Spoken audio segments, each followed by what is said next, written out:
这是我处理过堪称最撕裂人心的案件，一个男孩惨死在家中，而凶手竟是他的母亲。面对警察的质问，这位母亲神色平静，是他该死，这是他的宿命。可他想不到，就连他自己也无法逃脱这宿命的轮回。悬疑小说千万，3部学长占一半，紧张又刺激的完结文艺更到底，超长小说等你来看，精彩故事现在开始。7月14日晚8点左右，关庙街道派出所接到报警电话，幸福小区6幢住户投诉称，隔壁一直隐隐传来腐肉的恶臭气味，已经持续快1周的时间。到达现场后，民警发现异味异常浓烈，不像寻常肉类腐坏的发出的气味，更像是尸体腐烂的味道。在多次敲门并尝试与402室住户沟通未果后，警方决定采取紧急措施破门进入。402室的客厅里，赫然陈放着一具已经高度腐烂的男性尸体，经初步调查确认为该户住户赵梅的儿子赵望明。同时，在现场还发现一把疑似用于行凶的刀具，刀上检测到赵梅的指纹，而嫌疑人赵梅似乎对今天的一切早有预料，静静坐在沙发上，没有进行任何抵抗。经过法医检验，赵望明的死亡时间约为1周前，死因是心脏处的刀伤。面对警方的问询，赵梅很快交代了自己杀害儿子赵望明的事实。他自称是由于生活琐事与儿子发生了矛盾，意外刺伤了他，儿子失血过多死亡后，自己由于害怕迟迟没有报警，于是才发生了案件开头的一幕。面对这样的说辞，警方自然是不太相信的，但面对警方的多次审问，赵梅始终坚持自己的说法，而法医也确实在赵望明的身上检测到了双方拉扯留下的痕迹，人证物证俱全。1个月后，检方将以故意杀人罪的罪名将对赵梅提起公诉。以上就是我所拿到的关于这起案件的全部资料。我是赵梅的法律援助律师宋锦。因为这起案子性质恶劣，赵梅会有极大的可能会被判处死刑。此案证据齐全，加上赵梅本人不曾为自己做出任何辩护，这样的判决几乎已是板上钉钉，而我只需要过去和他会个面，然后配合检方一起把接下来的流程走完，就可以顺利结案了。这样的案子，律所其他人自然是兴趣寥寥，于是这苦差事又落在了我头上。虽然我已经32岁了，但在这家律所只能算个新人，别人不愿意接的案子，我欣然接受，才能勉强糊口。我把资料放下，看着对面神色漠然的女人，赵梅，下个月就开庭了，你还有什么想告诉我的吗？她低头扣着自己的手，一言不发。不知是不是我的错觉，她的嘴角似乎藏着一抹隐不去的笑意。我突然有些愤怒，虎毒尚不食子，我不明白这世界上怎么会有你这么恶毒的母亲。我把桌上的资料一股脑地塞进包里，我不会再来了，法庭自然会让你得到应有的审判。或许是我的哪句话刺激到了他，他终于抬眼，目光在我身上上下打量一遭后，落在了我的腹部。宋律师，你怀孕了吧？什么？我的手下意识地抚摸自己的小腹，刚刚3个月不到，肚子还未隆起，除了自己家人，我还没有和任何人说过这件事情。我明白，如果这家公司知道我怀孕的事，一定会想方设法辞退我，那样我的职业生涯就全毁了。赵梅看到我的动作，语气更加笃定，嘿嘿，你就是怀孕了。怀孕的女人身上都有那种味道。什么味道？她沉默片刻，却是向我抛出了一个问题。宋律师，你相信基因的力量吗？味道，基因。我一头雾水，看着面前这个有些疯癫的女人，身上涌起一阵恶寒。我不明白你在说什么，但谁也不能伤害我的孩子。我无法再保持一个律师应有的职业态度，强忍着想吐的感觉，转身准备离开。可是身后赵梅的一句话却定住了我的脚步。你不是想知道我为什么杀死赵望明吗？为什么？我情不自禁地回头，因为他该死。赵梅的讲述1，赵望明小时候很是乖巧，总跟在我身后喊妈妈妈妈，喊得我心都要化了，半步都舍不得离开他。可是自从他到这边来上学，就全变了。他开始频繁地和同学打架，最初只是口舌之争，推搡打闹，后来发展到偷偷从背后把同学推下楼梯，同学摔得头破血流。我在老师办公室又是鞠躬又是道歉，才让同学的家长消气。那一次他差点就要被开除了，还好那时的班主任阮老师还算对他不错，这才劝说校长留下了他。那之后的生活就像是一场噩梦。赵望明作恶的手段五花八门，骂人打架对他来说是家常便饭。最过分的一次是他扎破了阮老师的自行车车胎，害得阮老师在路上摔了个大跟头。我无数次站在办公室道歉赔罪，我辛苦赚来的一点钱几乎全部都用来赔礼，甚至好几次我都跪在阮老师面前请求他再给赵望明一个机会。每当我这么做的时候，赵望明都冷着脸站在一旁，仿佛这一切都与他无关。我不是没有教育过他，每次从老师办公室回来，我都会用戒尺狠狠地揍他一顿，再让他罚站一夜。可是他依然没有改变，他就像一个天生的恶魔，永远用阴晦凶狠的目光注视着每一个人，包括我。我不知道他为什么会变成这样，也或许他原本就是这样的人，但我只希望他能够慢一点长大。我相信我能够把他教育好的，可事情终究还是不再受我的控制了。这次他剪破了阮老师的裙子，我记得很清楚，那天我赔了800元，几乎是我1个礼拜的工资。我从学校回来后，内心充满了失望，下手重了些。他被我打得蜷缩在地上，却始终没有求饶一句。在某一刻，我对上了他的眼神，那是怎样一种眼神啊？屈辱、怨恨、不甘、阴狠。我被他的眼神吓到了，我觉得他迟早有一天会杀了我。也正如我所预料的，在下一次在我准备教训他时，他从我手中夺过了戒尺。我以为他会打我，可他只是看了我一眼，然后狠狠地摔门而去。他3天没有回家，我找了他3天，第4天他自己回来了。他对我说，如果我以后再干涉他的生活，他就永远不再踏进这个家门一步。我妥协了。那时候他已经6年级，身高早就超过了我。好在他之后没有再给我惹什么麻烦，我再也没被老师叫到学校过。但只要我想开口问问他最近的生活，他就会不耐烦地掀翻桌子，然后在一地狼藉中夺门而去。几天不回家，我知道自己已经没有能力去管教他了，所以识相地闭了嘴，只是每天给他做好1日3餐。可即使他偶尔和我坐在一张桌子上吃饭，也是一言不发，从来不会和我多说一句话。就这样，我们相安无事了好长一段时间。上个礼拜，他应该是放假了，难得的好几天都没有出门。他把自己锁在卧室里，我端着饭去敲门，却只能得到书砸在门上的一声巨响。可他已经2天没有吃东西了，我实在担心，忍不住又去敲门，叫他不要把身体熬出病来。我在门口絮絮叨叨了半天，屋里也没有反应。正当我以为他终于肯听我说话时，卧室门却被他推开了。他的表情狰狞可怖，嘴里喊着什么，手上赫然是一把尖刀。我被他吓住了，连连后退，可他却不管不顾地向我冲过来。他是想要我的命，他比我力气大得多。我很快被他压制得不能动弹，我只是想把他推开，可不知道怎么，那把刀居然插进了他的心脏，他很快就不动了。我的儿子死在了我的刀下，可我一滴眼泪也流不出来。我只是坐在他身边，从白天坐到晚上，又从晚上坐到白天，直到警察找到我们。宋律师，你相信吗？我一点也不后悔，这是他注定的结局。赵梅说这话的时候眼里含着泪，可我却被他的讲述深深吸引。如果真相是这样，赵梅就属于正当防卫，那他就不会被判死刑。这件案子本就引人关注，如果我能成功为他翻案，那我将一举成名，再也不用担心自己会因为怀孕被公司开除了。我忍住内心的激动，佯装淡定地问，你说的都是真的吗？你为什么不和警察说呢？警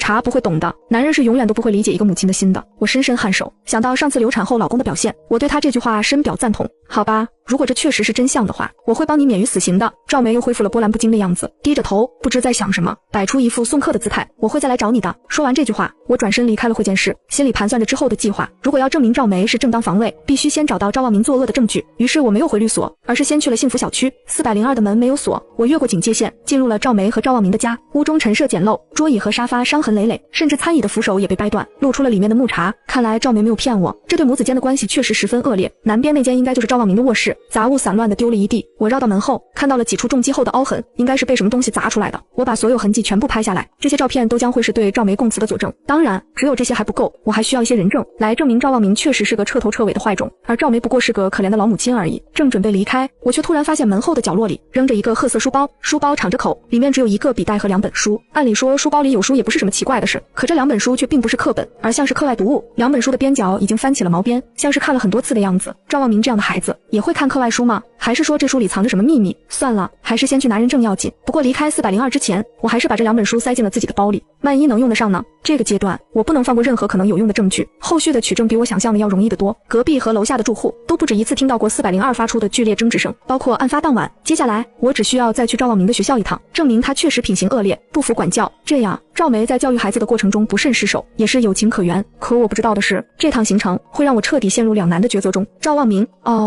这个孩子我有点印象的，他语文成绩还可以，就数学差了点，想提高的话，我这边也有一个针对他这种孩子的小班。我听得一头雾水，急忙打断了班主任的长篇大论。刘老师，我不是来了解这个的，我是想问问赵望明他在纪律方面的表现，他有没有和同学发生过冲突，或者做过什么恶作剧？纪律？班主任一愣，语气也变得支支吾吾起来，倒是没有违规违纪，就是平常不爱说话，也很少参与班级的集体活动，只有这些吗？这可不像是对一个恶魔学生的评价。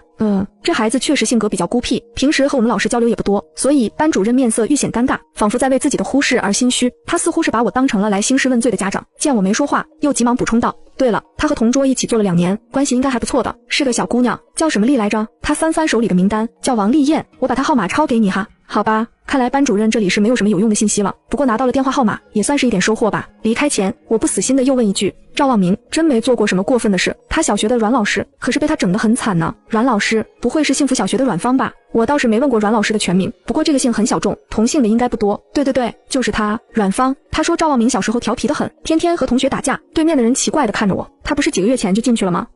进去了。是啊，这是在我们圈子里都传开了。他找各种理由向学生家长索贿，捞了不少钱，直到去年，他谎称学生要被开除，需要花钱打点，张口就问人家要2万，家长拿不出这么多钱，求到校长那里去，这才被发现。听说判了好几年呢。你说说，要真缺钱，大不了开课外班啊。做这种丧良心的事，真是奇葩。我脑子嗡的一声炸响，800块的花裙子，被扎破的车胎，这一切看似不合理的行为，却都在这一刻有了答案。回去的那天晚上，我做了噩梦，梦里赵梅含泪看着我，不停地问我儿子为什么会变成这样啊？为什么呀？而我则出奇的愤怒，摇着他的肩膀，冲他大喊，他是你的儿子，你为什么不相信他呀？第二天醒来，我顶着2个熊猫似的黑眼圈来到了看守所，赵梅还是一副没有表情的面具脸。我无心与他多说，只是把和老师谈话的录音甩到他面前，听听吧，看看你都做了什么蠢事。他戴上耳机，表情从淡漠到震惊再到愤怒。这不可能，阮老师是个好老师，是我家望明对不起他。我嗤笑一声，停下你的自欺欺人吧，是你自己亲手杀死了这世界上最爱你的人。对面的女人肉眼可见的慌乱起来，不是的，他砸碎过家里所有的碗碟，他摔门摔书，从来不肯听我的话，他是个恶魔，他拿着刀向我冲过来，这些都是我亲眼看到的，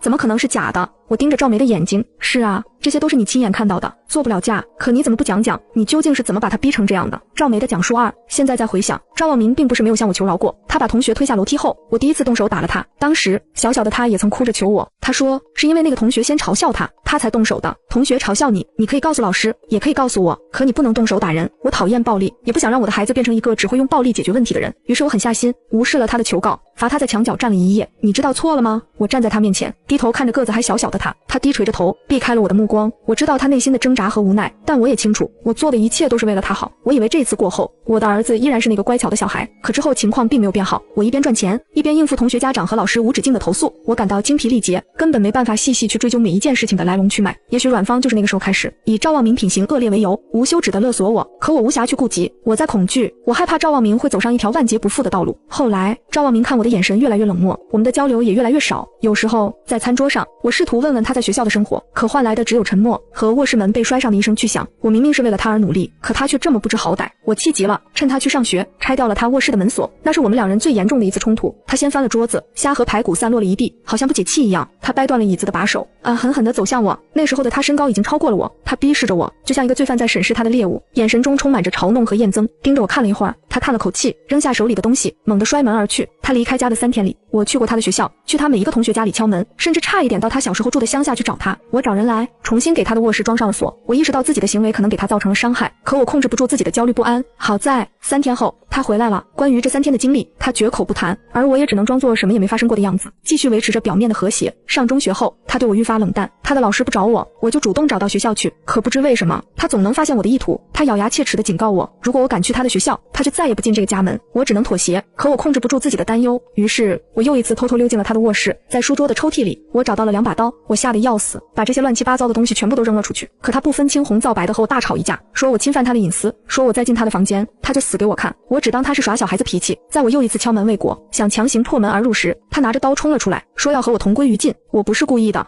我是没办法呀，我没办法。说到这儿，赵梅已经泣不成声。在她的故事里，自己俨然是一个尽心尽责的好妈妈，但我知道这种偏执的母爱对于赵望明来说是一种多么大的负担。是赵梅的偏执造成了赵望明的叛逆，可也是赵望明的暴虐给了坏人机会，放大了赵梅内心的焦虑。这场悲剧中，他们每个人都是因，但同时也在承受着另外的果。我找不到这场因果的源头，只能感叹宿命的残忍。我不是命运的判官，我只是一个律师，所以不论事情的起因究竟如何，只要赵梅不是蓄意谋杀，就不应当被判处死刑。我递给赵梅一张纸巾，看着她布满泪痕的脸，我忍不住问道，早知道会这样，当初为什么不信任他一次呢？他是你的儿子啊，你应该相信他的。赵梅摇摇头，没有说话。他低着头，目光死死地落在我微微隆起的小腹上。过了良久，他才抬头看向我的眼睛。宋律师，你希望你的孩子成为一个怎样的人？我的孩子吗？我的嘴角勾起一抹笑意。我希望他健康、快乐、善良、诚实，最好还能聪明、懂事、自信，能成为一个勇敢的大人。是啊，这也是我当初的期望。可是当现实开始脱离预期，我又该怎么办呢？我看着对面的女人，她的脸上依然充满着母性的柔情，可此刻她的身上穿着囚服，罪名是谋杀自己的儿子。她轻轻笑了一声，你不要用这种眼神看着我，更不用同情我，这都是我应得的。是的，无论如何，如果不是他当初的猜忌，即使小孩子有些顽劣，也不至于落得这样一个结果。我站起身，那我就先走了，下次我会把所有的证据都带来，给你签字。你在法庭上只要把刚才对我说的再讲一遍就可以了。放心，我说过不会让你被判死刑的。他的目光恍惚，不知在想什么，无所谓，都一样的。在我转身离去的瞬间，他突然又叫住了我，宋律师，不用为我费心，这是我们母子俩注定的宿命。回到家里，我依然没有从刚刚的对话中缓过来。我看着阳台上自己种的一盆花，大的那朵高高在上，几乎遮挡了全部的阳光，而小的几朵虽然晒不到太阳，却拼命地向下汲取养分，几乎要将大花的花茎挤弯。就连这盆花都无法去解因果二字，更何况是人呢？我正在感慨，刚下班的老公走过来，顺手就把花盆的几朵花全部拔掉。哎，你干嘛呀？我辛辛苦苦种的。他挠挠头，可是这盆长歪了呀，很丑，不如拔掉算了。我无语，正要起身，突然又瞥到了扔在阳台一角的2本书，是从赵望明房间里带出来的书。他这么多年来的生活也很压抑吧，不然也不会小小年纪就把这本自私的基因看了这么多遍。等等，基因，似乎赵梅也提到过这个词。一个可怕的念头在我脑海涌出，我好像一直以来都忽视了一些细节。赵梅为什么这么害怕儿子变坏？赵望明为什么总喜欢暴力解决问题？最重要的是，这个儿子为什么和妈妈一个姓氏？这背后肯定还有更深的原因，找谁问问呢？赵梅肯定不会再和我说更多了，那还有谁呢？对了，之前赵望明的班主任给过我一个电话，他的同桌一个叫王丽燕的女孩，我对着纸条上的号码拨了过去。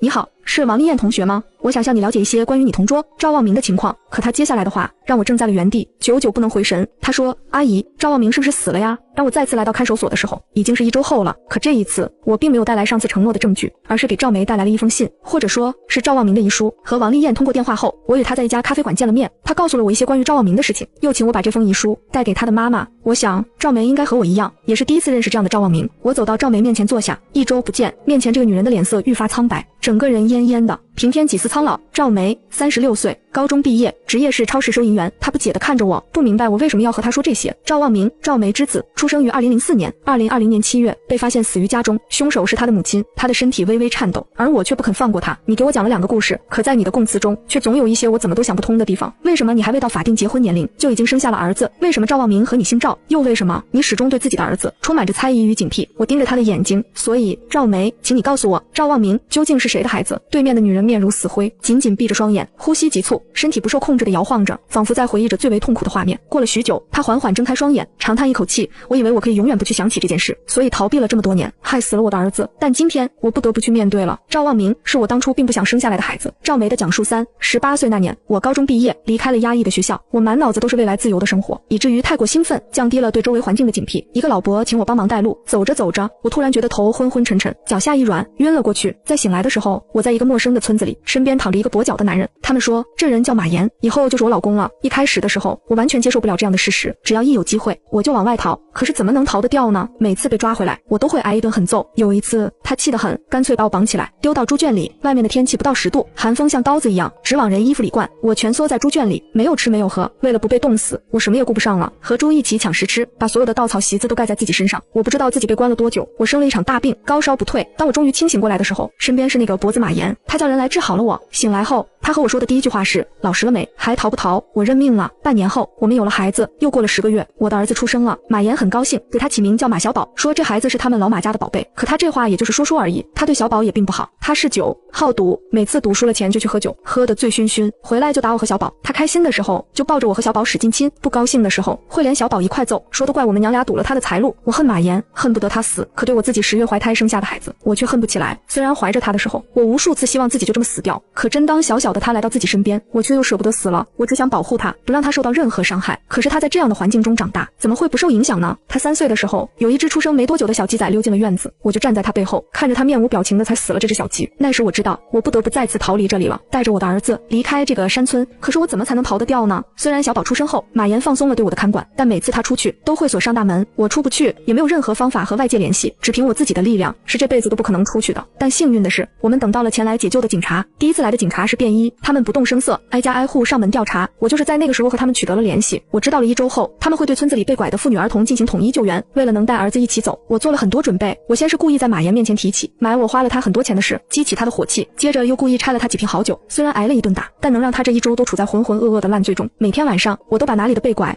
妇女被解救的新闻讲给他听。这么多钱都白花了，最后还得坐牢，钱都亏光了。于是，在警察包围了院子的那一天，醉眼朦胧的马岩把门外的警察当成了来抢钱抢老婆的无赖，提着菜刀就冲出了门。因为袭警，马岩被当场击毙，而我和我的小宝从此自由了。被救出来后，我做的第一件事就是去给儿子改了名字，和我姓，名字叫望明，意思是忘记过去，期待明天。那时候我真的以为我们会有美好的明天，但这段经历给我造成了无法磨灭的印记。我害怕他继承了恶人的基因，害怕他也变成一个暴力狂，更害怕他走上和他爸一样的老路。我越是想忘掉那段经历，记忆在我脑海里就越清晰。我开始做噩梦，梦到赵望明才死1只鸡，杀死1个人，梦到他杀死了我，最后被警察关进监狱。赵望明在学校的表现成了压死我的最后一根稻草。我近乎偏执地控制他，希望他能在我教育下变回一个好孩子。可我没想到，我的控制也压垮了他。可能从我18岁的那个夏天开始，就注定无法逃脱这样的命运。只是我的儿子，是我害了他。如果我当初没有生下他就好了。是的，这就是赵梅的故事，最后的真相，没有纠缠的因果，一切都指向了最清晰的罪恶。他总把自己的儿子当作小孩子，可他不知道，在这样的环境下成长的孩子，会比他想象中更加成熟。我把赵望明的信递给他，